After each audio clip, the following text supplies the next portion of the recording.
Every so often, the unthinkable happens. Teenagers, seemingly just like any other, commit unthinkable acts. Some of them, who appear perfectly normal, end up doing terrible things, even inflicting harm on their own family. Then, there are those who, having faced a tough upbringing marked by beatings and abuse, find themselves on a dark path. But perhaps most chilling are the teens who, for reasons beyond comprehension, develop an unsettling desire to harm or even kill others. Teens are supposed to be innocent and kind, without any anger or wanting to hurt others. Yet, every year, some of them do things that shock us all. So come along as we uncover the unexpected stories of the most sinister teens in the world. In a small town back in 1998, a 14-year-old boy named Joshua Phillips did something unimaginable. He not only murdered his 8-year-old neighbor, Maddie, but also hid her lifeless body under his bed. 7 days later, Joshua's mother noticed something strange in his room.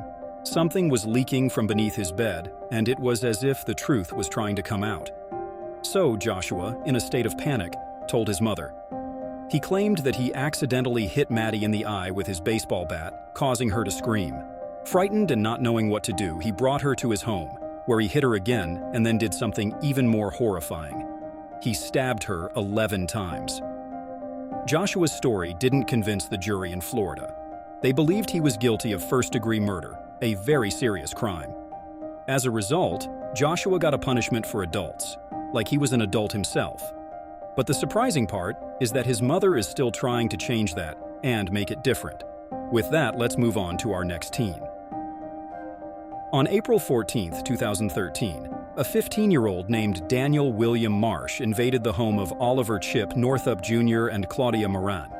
Sadly, he left the couple badly injured. From the age of 10, Marsh displayed violent and antisocial behavior. He sought help from doctors and took medications, but nothing seemed to work. For years, he had disturbing fantasies about hurting and killing people, and these urges grew stronger. On the night of April 13, 2013, Marsh decided to act on these dark desires. He planned the murder carefully and left his mother's house with a knife.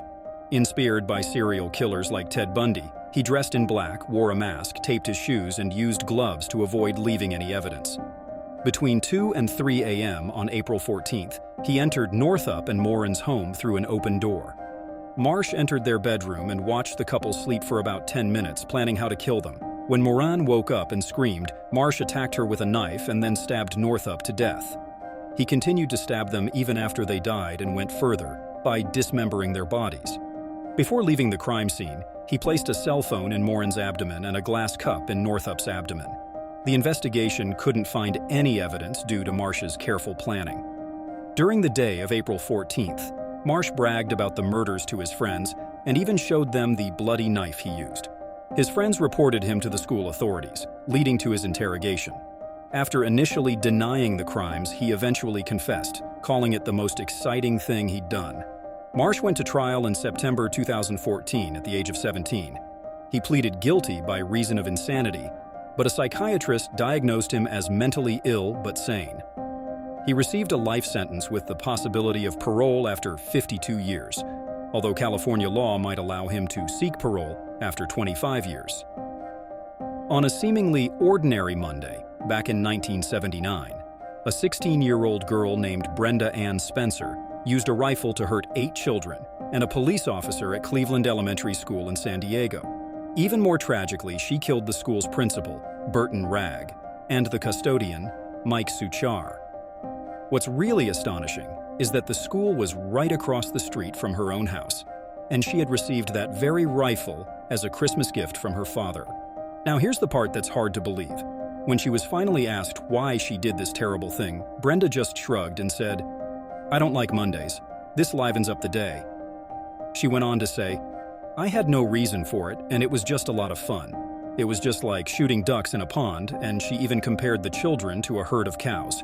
She didn't show any remorse, and she couldn't give a serious explanation for what she had done. Her lack of regret and the way she just couldn't explain her actions when caught inspired a song called "I Don't Like Mondays" by the Boomtown Rats, written by a musician named Bob Geldof. And you know what? Her quote, "I don't like Mondays," even appears on a wall in a famous movie called The Breakfast Club. It's a story that's both baffling and deeply sad. On February 14, 2018, a tragic event unfolded at Marjorie Stoneman Douglas High School when 19-year-old Nicholas Cruz unleashed a deadly attack on students and staff.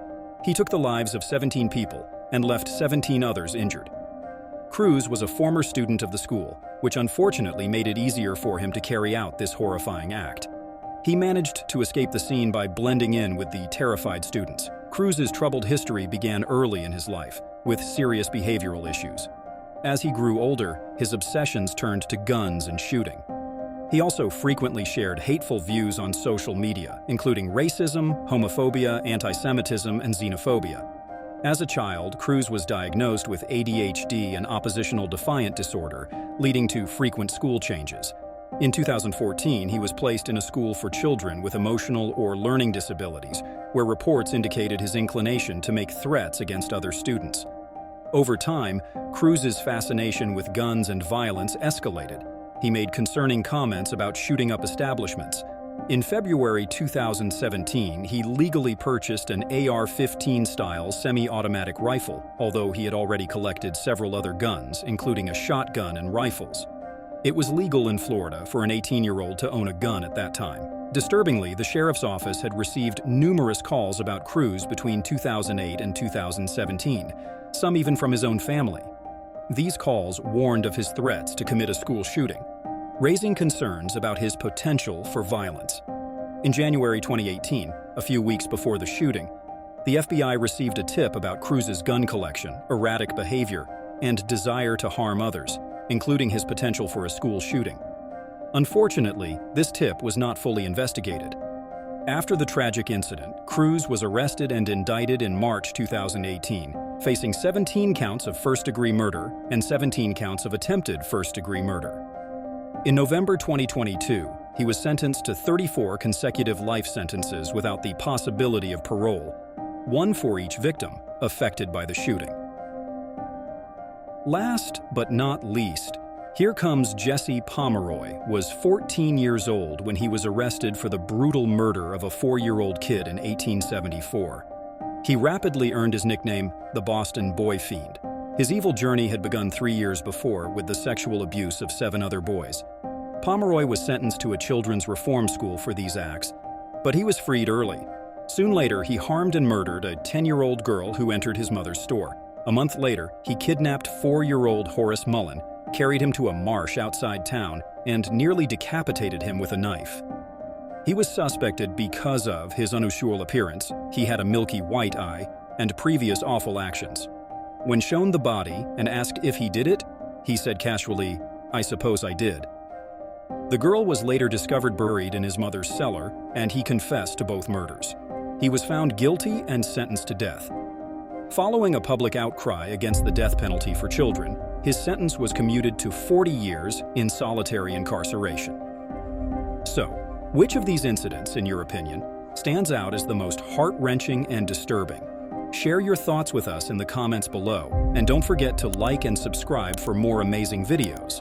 See you in the next one.